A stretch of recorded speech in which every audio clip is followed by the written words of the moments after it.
حي على الصلاة.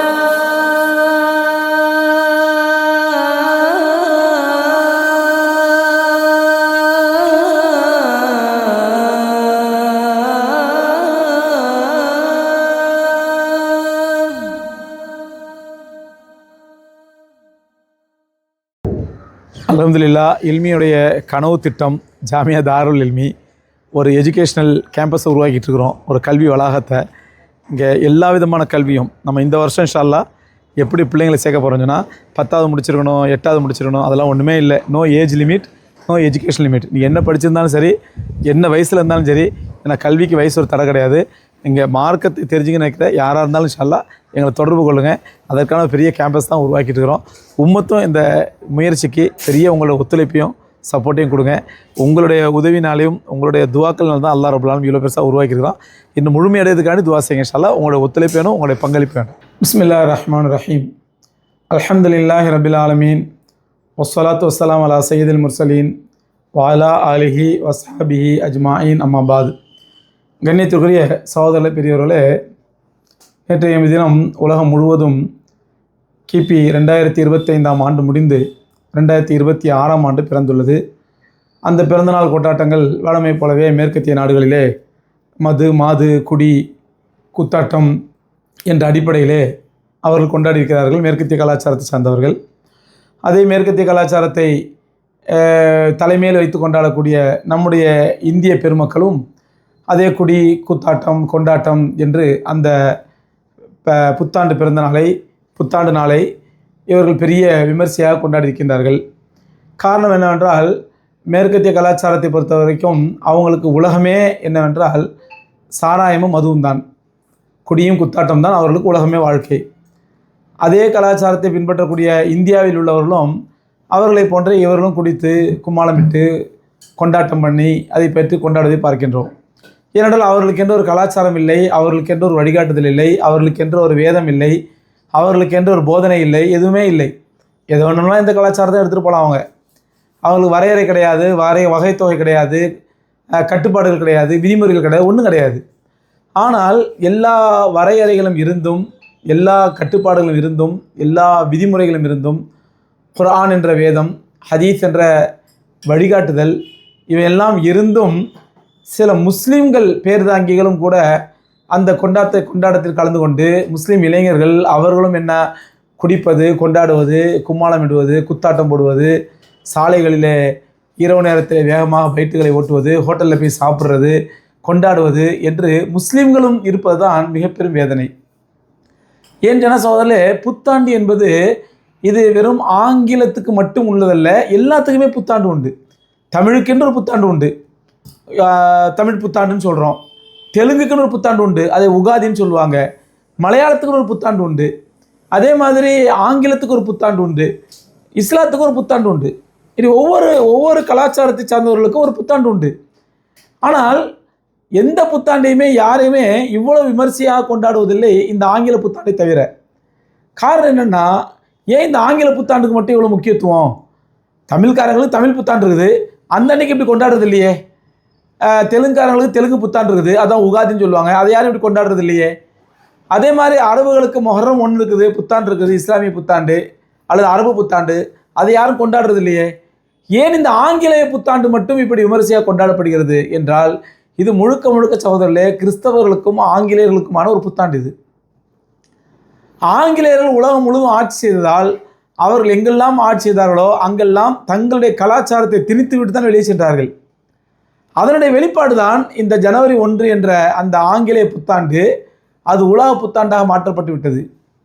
அதேமாதிரி ஞாயிற்றுக்கிழமை அவர்களுக்கு வெள்ளிக்கிழமை முஸ்லீம்கள் பள்ளிவாசலுக்கு போவோம் ஜும்மா தொழுவதற்கு, சனிக்கிழமை யூதர்கள் போவாங்க ஷப்பாத் என்று சொல்லக்கூடிய அவர்கள் அந்த புனித நாளை கொண்டாடுவதற்கு, கிறிஸ்தவர்களுக்கு ஞாயிற்றுக்கிழமை. ஆனால் கிறிஸ்தவர்களுக்கு சொந்தமான இந்த ஞாயிற்றுக்கிழமை என்பது உலகம் முழுவதும் பொது விடுமுறை ஆக்கப்பட்டது யாரால் என்றால் ஆங்கிலேயர்களால். ஆங்கிலேயர் உலகத்தில் எங்கெல்லாம் ஆட்சி பண்ணாங்களோ அங்கெல்லாம் தங்களுடைய கலாச்சாரத்தை திணிச்சு தான் வெளியே வந்தாங்க இல்லையா. அதில் ஒரு கலாச்சாரம் மிச்சம் இருக்கக்கூடிய கலாச்சாரம் தான் இந்த ஞாயிற்றுக்கிழமை பொது விடுமுறை என்பதும், அதே மாதிரி ஆங்கில புத்தாண்டு என்பது பொது புத்தாண்டு என்றும் ஆக்கப்பட்டு அது விமர்சையாக கொண்டாடப்படுவது அந்த ஆங்கிலேயர் விட்டு சென்ற எச்சத்தினுடைய மிச்சம் இது. அருமைக்குரியவர்களே, இங்கே முஸ்லீம்களாகிய நாம் ஒரு புத்தாண்டு எப்படி பார்க்க வேண்டும்? நம்ம ஆங்கில புத்தாண்டு கொண்டாடக்கூடாது, உகாதி கொண்டாடக்கூடாது, எந்த புத்தாண்டு கொண்டாடக்கூடாது. அப்போ இஸ்லாமிய புத்தாண்டான முஹர்ரம் ஒன்று கொண்டாடலாமா? அதுவும் கொண்டாடக்கூடாது. ஏனென்றால் நமக்கு அல்லாஹ்வுடைய ரசூல் ஸல்லல்லாஹு அலைஹி வஸல்லம் எந்த நாளை கொண்டாட வேண்டும், எந்த நாளை கொண்டாடக்கூடாது, எந்த நாளை நாம் இபாத் அதிகமாக செய்ய வேண்டும், எந்த நாளை இபாத் குறைக்க வேண்டும் என்றாலும் தெளிவாக சொல்லிட்டு போயிட்டாங்க அல்லாஹ் ரசூல். புதுசாக ஒரு நாளை உருவாக்குவோம் என்றால், அல்லாஹ் ரசூல் சொல்லி தராத ஒரு புதுசாக ஒன்று உருவாக்குவோம் என்றால் அதற்கு பேர் தான் பிதாத். இன்னைக்கு ஜும்மா முபாரக் அப்படிங்கிற ஒரு கலாச்சாரம் புதுசாக ஆரம்பிச்சிருது. சலான் சொல்கிற மாதிரி வெள்ளிக்கிழமை அன்னைக்கு ஜும்மா முபாரக். இது என்ன ஜும்மா முபாரக்? இது யார் கற்றுக் கொடுத்தது? இது ஒரு பிதாத்து. ஏன்னா அல்லாஹ் ரசூல் கற்றுக் கொடுக்கல. சலாத்தை பரப்புங்க, அதை யாரும் செய்ய மாட்டேங்கிறோம். முஸ்லீம் பார்த்தா சலான் சொல்றது இல்லை, சலான் சொன்னாலும் பதில் சொல்றது இல்லை. ஆக ஷைத்தான் நம்மளை எப்படி வழியெடுக்கிறார் என்றால், அல்லாஹ்வும் அல்லாஹ் ரசூலும் எதையெல்லாம் அங்கீகரித்தார்களோ அதை செய்வதற்கு ஷைத்தான் மனசு இடம் கொடுக்க மாட்டான். ஆனால் அல்லாஹ்வும் அல்லாஹ் ரசூலோட அங்கீகாரம் இல்லாத மன் அஹதஸ ஃபீ அம்ரினா ஹாதா மா லைஸ மின்ஹு ஃபஹுவ ரத், நம்முடைய மார்க்கத்தில் இல்லாத ஒன்றை யார் புதிதாக ஒரு உருவாக்கின்றானோ அது நிராகரிக்கப்பட வேண்டியது என்று எம்பெருமானார் ஸல்லல்லாஹு அலைஹி வஸல்லம் எச்சரித்தார்களே. அப்படிப்பட்ட நிராகரிக்கப்பட வேண்டிய இந்த ஜும்மா முபாரக்க இன்றைக்கி நம்ம ஆளெல்லாம் தூக்கி பிடிக்க ஆரம்பிச்சோம். ஜும்மா முபாரக், ஜும்மா முபாரக். வெள்ளிக்கிழமை ஃபோன் பண்ணால் சலாம் கூட சொல்கிறதில்ல, ஜும்மா முபாரக். இது என்ன கலாச்சாரம்? இது யார் கட்டுறது இந்த கலாச்சாரம்? ஜும்மா முபாரக் கொண்டாடுறது. ஜும்மா என்பது புனிதமான நாள். அந்த நாளில் சூரத்தில் காவு போதுங்க. எத்தனை பேர் சூரத்தில் காவு போதுறோம்? அன்றைக்கி ஜும்மாவுக்கு சீக்கிரம் போங்க. எத்தனை பேர் போகிறோம் சீக்கிரம்? பள்ளியாசலுக்கு சீக்கிரம் வாங்க. ஒரு ஒட்டகத்தை தர்மம் செஞ்சு நன்மை கிடைக்கிற ரசூலா சொல்கிறாங்க. எத்தனை பேர் செய்கிறோம்? வெள்ளிக்கிழமை அசருக்கு பிறகு ரசூலா ஒரு அழகான சலவா சொல்லி கொடுத்தாங்க. அந்த சலவாத்தை 80 தடவை ஓதுங்க, 80 தடவை பாவங்கள் மன்னிக்கப்படுதாங்க. எத்தனை பேர் செய்கிறோம் அதை? ஜும்மா முபாரக் மட்டும் எல்லாரும் செய்ய ஆரம்பிச்சிட்டோம். ஆலிம்கள், ஆலிம் அல்லாதவங்க, அவாம்கள் எல்லாத்தையும் நோய் பரவ ஆரம்பிச்சிச்சு. இதுதான் யதார்த்தம் சகோதரர்களே. எது உண்மையான உறுதிப்பூர்வமான சுன்னத்துகளோ அதை ஷைத்தான் பரப்ப விட மாட்டான். எது பிதாத்துகளோ அனாச்சாரங்களோ அதை ஷைத்தான் பரப்ப விடுவான். இந்த புத்தாண்டு வாழ்த்துக்கள் மாதிரி தான் ஜும்மா முபாரக். இந்த ஜும்மா முபாரக் விட்டுட்டு இப்போ புதுசாக ஒரு கலாச்சாரம் வந்துடுது. இந்த வருஷத்துல தான் ஒரு பெரிய ஆலிம், அகில உலகத்தில் ஃபேமஸான ஆலிம் ஒருத்தர் பேசி அனுப்பியிருக்கார் ஒரு ஆடியோ. என்னண்டா, இந்த புத்தாண்டிலே அல்லாஹ் நமக்கு வாழ்க்கையில் பரக்கத் செய்வதற்கும் ரஹமத் செய்வதற்கும் பாவங்களை விட்டு ஒதுங்குவதற்கும் பாவங்கள் செய்யாமல் இருப்பதற்கும் அல்லாஹ் நம்ம தௌஃபீக் செய்வானாக, எல்லா விதமான முசீபத்துக்கிட்டு பாதுகாப்பானாக, அப்படி பண்ணுவானாக, இப்படி பண்ணுவானாங்க ஒரு துவாவை அனுப்பியிருக்காரு. இதை நம்ம ஆளுங்க எல்லாம் பரப்ப ஆரம்பிச்சிட்டாங்க. அதாவது ஜனவரி புத்தாண்டு என்று அவர் வெளியிட்டிருக்கிறார். இன்னும் துவா தானே, அல்லாஹ் இந்த புத்தாண்டு இந்த வருடம் முழுவதும் நம்மளை பாவங்களை விட்டு பாதுகாப்பானாக, அது நல்ல விஷயம் தானே. இந்த வருடம் முழுவதும் அல்லாஹ்வுக்கு மாறு செய்வதற்கு பாதுகாப்பானாக, நல்ல விஷயம் தானே. இந்த வருடம் முழுவதும் பெருமானாரோட சுன்னத்துகளை ஹயாத்தாக்கக்கூடிய பாக்கியம் தருவானாக, நல்ல விஷயம் தானே. இந்த வருடம் முழுவதும் நம்முடைய வாழ்க்கையில் அல்லாஹ் சந்தோஷத்தை மகிழ்ச்சி தருவானாக, எல்லா பலா முசீபத்தில் பாதுகாப்பானாக, பேரிடர்களை விட்டோம் பேரழிவுகளை விட்டு அல்லாஹ் பாதுகாப்பானாக, இதெல்லாம் நல்ல விஷயம் தானே. ஷைத்தான் இப்படித்தான் காட்டுவான். மார்க்கத்தில் இல்லாத பிதாத்துகளை நல்ல விஷயமா காட்ட வைப்பான். இது நல்ல விஷயம்தான், இந்த துவாக்கள் எல்லாம் நல்ல விஷயம்தான். இதை புத்தாண்டு தான் செய்யணுமா? டெய்லி செய்யுங்க, டெய்லி செய்யுங்க. ஏன் இந்திய இஸ்லாமிய புத்தாண்டாண்ட முஹர்ரம் 10 அன்று இந்த துவா செய்யறதுக்கு அனுமதி இல்லையே? ஒவ்வொரு பெருமானார் ஸல்லல்லாஹு அலைஹி வஸல்லம் ஒவ்வொரு மாத பிறை பார்க்கும் பொழுதும் அல்லாஹும்ம அஹில்லஹு அலைனா பில் அம்னி வல் ஈமான் பிஸ் ஸலாமத்தி வல் இஸ்லாம் ரப்பி ரப்புக் அல்லாஹ், அழகான துவா சொல்லி கொடுத்தாங்களே. எத்தனை பேர் இந்த துவா செய்கிறோம்? ஒவ்வொரு மாதம் பிற பார்க்கும்போது, ஒவ்வொரு மாதம் பிறக்கும்போது ரசூலுல்லாஹ் சொல்லி கொடுத்தாங்களே சுன்னத்து, இந்த சுன்னத்தை எத்தனை பேர் கடைபிடிக்கிறோம்? யா அல்லாஹ், இந்த பிறையை எங்கள் மீது அமானிதமாகவும் கண்ணியமாகவும் அமைதியோடும் நிம்மதியோடும் சலாமத்தோடும் சாந்தியோடும் இந்த பிறையை பிறக்க செய்வாயாக. எவ்வளோ அழகான துவா. இந்த மாதம் முழுவதும் எங்களுக்கு எல்லா பலா முசீபத்துன்னு பாதுகாத்துறல்ல, எல்லா கஷ்டங்களும் பாதுகாத்துறல்ல. இவ்வளோ அழகான துவா. இந்த துவா நமக்கு தெரியவும் செய்யாது, செய்ய மாட்டோம். ஆனால் வருஷத்துக்கு ஒருக்க இந்த மாதிரி துவா, அது ஆங்கில புத்தாண்டு வந்த உடனே நம்ம இந்த துவா செய்ய ஆரம்பிச்சிடணும். இது என்ன விதமான பிதாத்து? இதே ஒரு பெரிய ஆலிம் சொல்லுங்க என்னன்னா, இந்த துவாவை இந்த புத்தாண்டில் ஓத வேண்டும் என்று பரவ ஆரம்பித்தால் கடைசியில் இந்த ஆங்கில புத்தாண்டுக்கும் என்ன கிடைச்சிரும்? முஸ்லீம்கிட்ட ஒரு அங்கீகாரம் கிடைச்சிரும். புத்தாண்டு தானே, துவா செய்யலாம் தானே. ஏங்க இஸ்லாமிய புத்தாண்டு என்று சொல்லப்படக்கூடிய முஹர்ரம் 1 அன்றைக்கு இந்த துவா செய்யறதுக்கு அனுமதி இல்லை நமக்கு? டெய்லி ஃபஜ்ர் தொழுதுட்டு டெய்லி துவா செய்யுங்க. யார் வேணாங்கிறவங்கள டெய்லி ஃபஜ்ர் தொழுதுட்டு டெய்லி துவா செய்யுங்க. பெருமானார் ஸல்லல்லாஹு அலைஹி வஸல்லம் இந்த ஃபஜ்ருடைய துவா பாருங்க, ஃபஜ்ருக்கு பிறகு ஓதக்கூடிய துவா, காலையில் ஓதக்கூடிய துவா பாருங்க, அஸ்பஹனா அஸ்பஹனா அஸ்பஹனா அஸ்பஹனான்னு வரும். நிறைய துவாக்கள். என்ன அர்த்தம் இருக்கலாம்? யா அல்லாஹ், இந்த காலை பொழுது முழுவதும் எங்களுக்கு இந்த நீ காலையில் பிறந்திருக்கிறோம், இந்த நாள் முழுவதும் எங்களுக்கு இதை தருவாயாக, இந்த நாள் முழுவதும் இப்படி செய்வாயாக, இந்த நாள் முழுவதும் எங்களுக்கு கஷ்டத்திற்கு பாதுகாப்பாயாக, இந்த நாள் முழுவதும் எங்களுக்கு பரக்கத் செய்வாயாக, இந்த நாள் முழுவதும் சலாமத்தை கொடுப்பாயாக, இந்த நாள் முழுவதும் அமைதியை கொடுப்பாயாக. இந்த துவாலை எத்தனை பேர் செய்யணும்? ஆக கண்மணி நாயகம் ஸல்லல்லாஹு அலைஹி வஸல்லம் அவர்களால் அங்கீகரித்து நமக்கு வலியுறுத்தி சொல்லப்பட்ட சுன்னத்தான துவாக்களை செய்யறதில்ல, சுன்னத்தான திக்ருகளை செய்யறதில்ல. இந்த மாதிரி புத்தாண்டு துவா, ஜும்மா முபாரக்கு அப்படின்னு மட்டும் இதை மட்டும் முந்திட்டு செய்வோம். இதுதான் ஷைத்தானுடைய வழிகேடு. இதுதான் ஷைத்தானோட வழிகேடு. ஆகவே அருமைக்குரியவர்களே, புத்தாண்டு என்பது எந்த நிலையிலும் நமக்கு அனுமதிக்கப்பட்டதல்ல. புத்தாண்டு தினத்தில் துவா செய்யணும், புத்தாண்டு தினத்தில் நடக்கா திரும்ப தொழுது தொழணும், புத்தாண்டு தின அன்னைக்கு எல்லாரும் கூடி உட்காந்து துவா செய்யணும், எந்த அனுமதி இல்லை மார்க்கத்தில். அது ஆங்கிலேய புத்தாண்டாக இருக்கட்டும் அல்லது இங்கிலீஷ் புத்தாண்டாக இருக்கட்டும். ஆங்கிலேய புத்தாண்டு கண்மணி நாயகம் ஸல்லல்லாஹு அலைஹி வஸல்லம் ஹயாத்தாக இருந்தவரை, பெருமானார் ஸல்லல்லாஹு அலைஹி ஹயாத்தாக இருந்தவரை, ஹிஜ்ரி 10 வரை ரசூலுல்லாஹ் ஹயாத்தாக இருந்தாங்களே, ஹிஜ்ரி 13 வரைக்கும், ஹிஜ்ரி 13 வரைக்கும் ரசூலுல்லாஹ் ஹிஜ்ரி பிறந்து பல ஆண்டுகள் ரசூலுல்லாஹ் ஹயாத்தாக இருந்தாங்களே. எந்த ஒரு ஆண்டுலையும் ஹிஜ்ரி நீ பிறந்துருச்சு, புத்தாண்டு பிறந்திருக்குது, இந்த துவா சொல்லி தாங்க சொல்லுங்க எல்லாரும் அப்படி ரசூலுல்லாஹ் சொல்லிக் கொடுக்கலையே. அருமைக்குரியவர்களே, எந்த நிலையிலும் புத்தாண்டு, ஆங்கில புத்தாண்டாக இருக்கட்டும், இங்கிலீஷ் புத்தாண்டாக இருக்கட்டும், உகாதி புத்தாண்டாக இருக்கட்டும், அல்லது வேற எந்த புத்தாண்டாக இருக்கட்டும், தமிழ் புத்தாண்டாக இருக்கட்டும், எதுவுமே கொண்டாடுவதற்கும் மகிழ்வதற்கும் இடமில்லை. இதற்கு மாற்றமாக அலி ரலியல்லாஹு சொன்னாங்க, அதை நம்முடைய வாழ்க்கையில ஒவ்வொரு நேரத்தில் நினைக்க வேண்டும். குறிப்பாக இந்த மாதிரி புத்தாண்டு பிறந்துச்சுன்னு செய்தி வரும் பொழுது அதை நினைக்கணும். நம்முடைய பிறந்தநாள் வந்துருக்குது, இன்னைக்கு எனக்கு பிறந்த நாள் அப்படிங்கும், அதை நினைக்கணும். அந்த துவாவில் ஒரு செய்தி, ஒரு உபதேசம் அலி ரலியல்லாஹு சொன்னது. சொன்னாங்க, இருத்த ஹாலத்தி துன்யா முதுபிரா ஒருத்த ஹாலத்தில் ஆஹிரத்து முக்பிலா பலி குல்லி வாஹித் மின்ஹுமல் பனூன் ஃபகூனு அப்னா அல் ஆஹிரா வலா தகூனு அப்னா துன்யா. அலி ரலியல்லாஹு சொன்னாங்க. இது பொதுவாக சொல்லப்பட்ட துவா. ஆனால் குறிப்பாக இந்த மாதிரி புத்தாண்டு பிறகுது, எனக்கு பிறந்தநாள் வருது, அல்லது ஆங்கிலேய புத்தாண்டு, இங்கிலீஷ் புத்தாண்டு, இஸ்லாமிய புத்தாண்டு, இந்த மாதிரி புத்தாண்டுகள் நினைவுக்கு வரும் பொழுது, கொண்டாடும் பொழுது அல்ல, அதற்காக ஸ்பெஷலாக தொழுவுறதல்ல, அதற்காக ஸ்பெஷலாக துவா செய்கிறதல்ல, இந்த மாதிரி புத்தாண்டு நடக்குது என்று பார்க்கும் பொழுது கேலண்டரை கழட்டிட்டு வேற கேலண்டர் மாட்டும் பொழுது நமக்கு என்ன ஞாபகத்துக்கு வரணும்? இருத்த ஹாலத்தி துன்யா முதுபிரா, உலகம் தன்னுடைய முதுகை காட்டிய நிலையில் திரும்பி சென்று விட்டது. ஒருத்த காலத்தில் ஆகிரத்து முகபிலா, ஆகிரத் தன்னுடைய முகத்தை காட்டிய நிலையில் என்னை முன்னோக்கி வந்து கொண்டிருக்கிறது. உலகம் முதுகை காட்டிய நிலையில் போய்விட்டது, ஆகிரத் முகத்தை காட்டிய நிலையில் என்னை நோக்கி வந்து கொண்டிருக்கிறது. ஒரு அழகான வார்த்தை. ஒரு கேலண்டர் மாற்றம்னா, ஒரு வருஷம் துனியா என்னை விட்டு போயிடுச்சு, அடுத்த வருஷம் ஆகிரா என்னை நோக்கி வந்துட்டு இருக்குது. அப்போ நான் துனியா விட்டு தூரமாகி கொண்டிருக்கிறேன், ஆகிரத்தை நோக்கி நகர்ந்து கொண்டிருக்கிறேன். இருத்த காலத்தை துன்யா முதுபிரா, துனியா தன்னுடைய முதுகை காட்டிய நிலையில் பிரயாணித்து விட்டது, திரும்பி போயிடுச்சு. ஒருத்த காலத்தில் ஆகிரத்து முகபிரா, ஆகிரத் தன்னுடைய முகத்தை காட்டிய நிலையில் என்னை முன்னோக்கி வந்து கொண்டிருக்கிறது. சொன்னாங்க, பலி குல்லி வாஹித் மின்ஹுமல் பனூன், உங்களை விட்டு சென்றதே துனியா, உங்களை முதுகை காட்டி சென்றது துனியா, அதற்கென்று சில மனிதர்கள் இருக்கிறார்கள். உங்களை முன்னோக்கி வந்து கொண்டிருந்த ஆகிரத்து, இதற்கென்று சில மனிதர்கள் இருக்கிறார்கள். ஃபகூனு அப்னா அல் ஆஹிரா வலா தகூனு அப்னா துன்யா, உங்களை முன்னோக்கி வந்து கொண்டிருக்கக்கூடிய ஆகிரத்திலே மக்களாக நீங்கள் ஆகிவிடுங்கள், உங்களை விட்டு பிரிந்து சென்று விட்ட துனியாவுடைய மக்களாக நீங்கள் ஆகிவிடாதீர்கள். அலி ரலியல்லாஹு சொன்னாங்க. நம்முடைய ஒரு பிறந்த நாள் யாராவது ஞாபகப்படுத்துறாங்க, ஏங்க நீங்கள் உங்கள் பிறந்த நாளுங்க அப்படின்டா, இந்த அலி ரலியல்லாஹு வார்த்தை நம்ம ஞாபகத்துக்கு வரும். அப்படியா பிறந்தநாளா, என்னை விட்டு என்னுடைய துன்யா சென்று விட்டது, என்னுடைய ஆகிரத் வந்து கொண்டிருக்கிறது என்ற எண்ணம் வரும்பொழுது இயற்கையாகவே இயல்பாகவே ஒரு மூமினுக்கு சந்தோஷம் வராது, கொண்டாட்டம் வராது, அழுகை வரும்.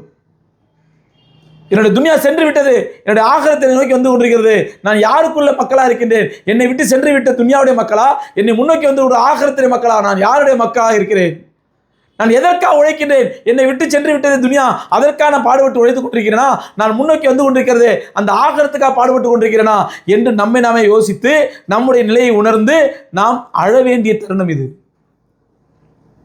அது நம்முடைய பிறந்த நாளாக இருக்கட்டும், புத்தாண்டாக இருக்கட்டும், புத்தாண்டில் ஆங்கில புத்தாண்டாக இருக்கட்டும், இஸ்லாமிய புத்தாண்டாக இருக்கட்டும், எந்த புத்தாண்டாக இருந்தாலும் சகோதரர்களே, ஒரு மூமின் அந்த நேரத்தில் தன் நிலையை உணர்ந்து, தன் நிலையை அறிந்து, தான் ஆகிரத்துக்காக வாழ்ந்து கொண்டிருக்கிறேனா, அல்ல அழிந்து போன இந்த துனியாவுக்கான வாழ்ந்து கொண்டிருக்கிறேனா, எதற்காக நான் வாழ்ந்து கொண்டிருக்கிறேன், நான் யாருடைய மக்களாக இருக்கிறேன் என்று நம்மை நாமே உணர்ந்து அழ வேண்டிய தருணம் இது. துனியா வருஷம் வருஷம் போய்கிட்டே இருக்குது, ஆகிரத்து ஒவ்வொரு வருஷம் முன்னாடி வந்துகிட்டே இருக்குது. இப்போ நான் போயிட்ட என்னை விட்டு பிரிந்து சென்று விட்டு துனியாவுக்காண்டி உழைச்சிட்டு இருக்கேனா, என்னை முன்னோக்கி வந்து விட்டு ஆகிறதுக்காண்டி உழைச்சிட்டு இருக்கேனா என்று நாம் யோசிக்க வேண்டிய தருணம் இது. இதைத்தான் அலி ரலியல்லாஹு அன்ஹு சொன்னாங்க. ஆகவே அருமைக்குரியவர்களே, இந்த புத்தாண்டு என்பது கொண்டாடுவதற்கல்ல, மகிழ்ச்சியாக ஆக்குவதற்கல்ல, ஊர் சுற்றுவதற்காக அல்ல. இதை உட்காந்து யோசிப்போம், ஒரு செகண்ட் யோசிப்போம்.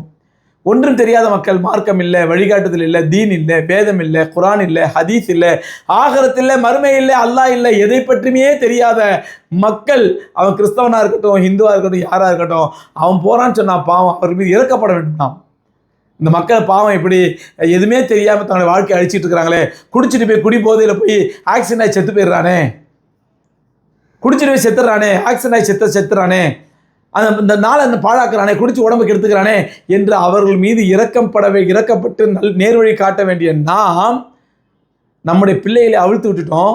நீ அவனோட சேர்ந்து குமாரன் அடின்னு சொல்லி அல்லாஹ் நம்ம எல்லாரும் மன்னிப்பானாங்க. இதில் இன்னொரு முசீபத்து என்ன அப்படின்னா, இந்த புத்தாண்டு வந்துட்டாலே இந்த ஜோசியக்காரங்களுக்கு ஒரு கொண்டாட்டம் வந்துடும்.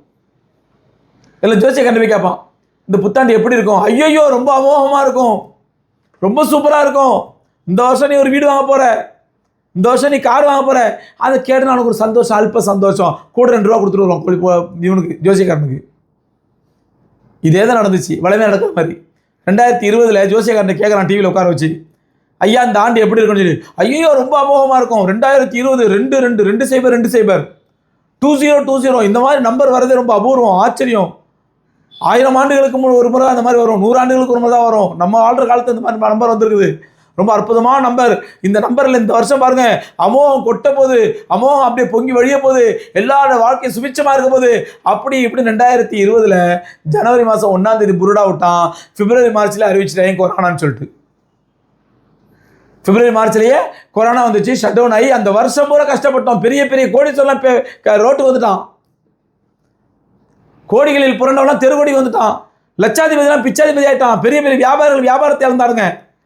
மக்கள் கையில் காசு எல்லாம் அவஸ்தப்பட்டாங்க. அரசாங்கம் தரக்கூடிய 5000 10,000 கிடைக்குமா என்று ஏங்கிய தவித்தார்கள், உயிரை விட்டார்கள், செத்தார்கள் 2000.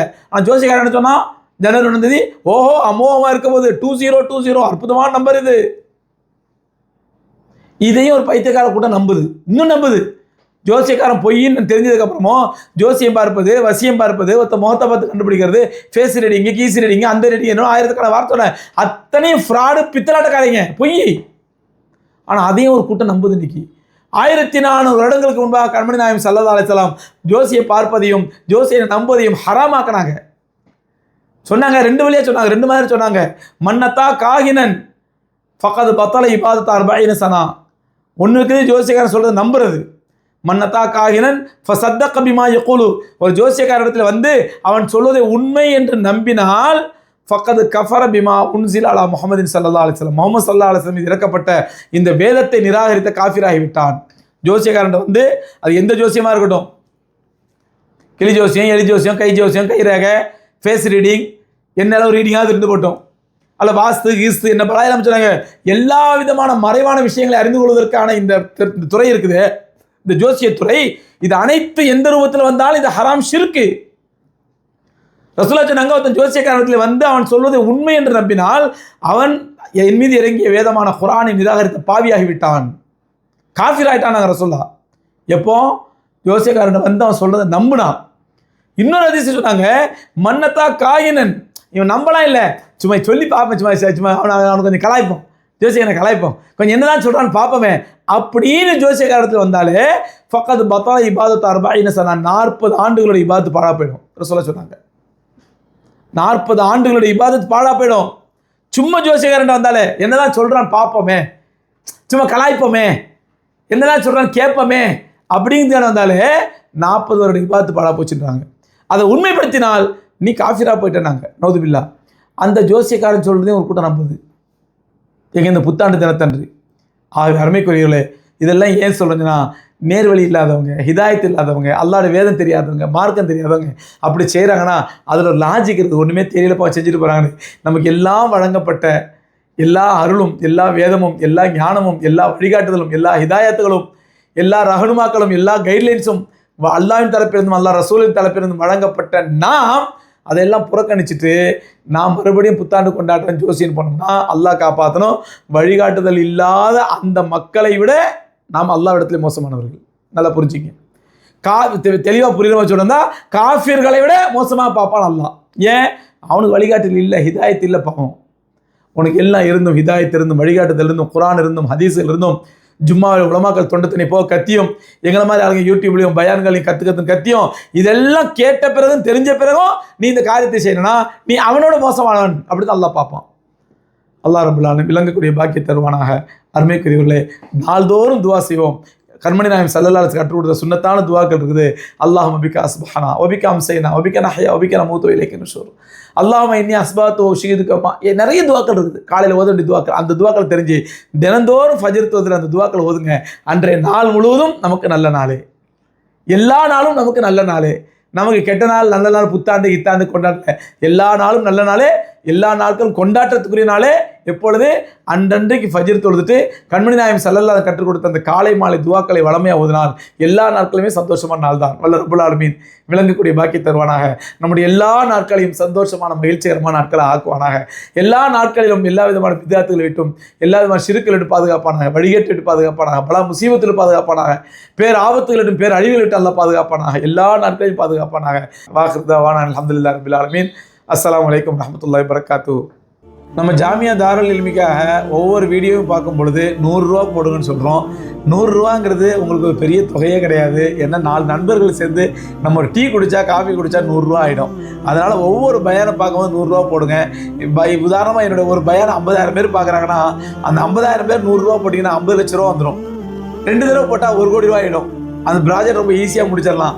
ஆனால் மொத்தத்திலே 1 லட்ச ரூபா கூட வர மாட்டேங்குது. அதனால் தயவு செஞ்சு அன்பான வேண்டுகோள் என்ன சொன்னால், என்னுடைய ஒவ்வொரு வீடியோவையும் பார்க்கும் பொழுது அதன் மூலமாக உங்களுக்கு எவ்வளோ பயனடைகிறீங்க, அந்த பயனுக்கு பிரதிபகாரமாக உங்கள்கிட்ட கேட்குறது எனக்காண்டி கேட்கல, அல்லாஹ் தீனுக்காண்டி கேட்குறேன். ஒரு 100 ரூபா போடுங்க. ஒவ்வொரு பயான் பார்க்கும்பொழுது 100 ரூபா போடுங்க. வல்ல ரப்புல் ஆலமீன் அந்த இஸ்லாமிய கலாச்சார மையத்தை, இஸ்லாமிய கல்வி மையத்தை மேல் மேலும் உருவாக்கி தருவான் இன்ஷா அல்லாஹ். அப்புறம் ஜிபே பண்ணும்பொழுது அந்த நம்பர் ஏதாவது மிஸ்டேக்கு, நம்பர் ஒழுங்காக போல அல்லது உங்களுக்கு அது ரீச் ஆக மாட்டேன்னு சொன்னால் இன்ஷால்லா அக்கௌண்ட்டில் கூட போடுங்க. 2 அக்கௌண்ட் நம்பரையும் தர்றோம், அதுலேயும் போடுங்க. தயவு செஞ்சு ஒவ்வொரு தடவையும் பயான் பார்க்கும்போது 100 ரூபா போட மறக்காதீங்க.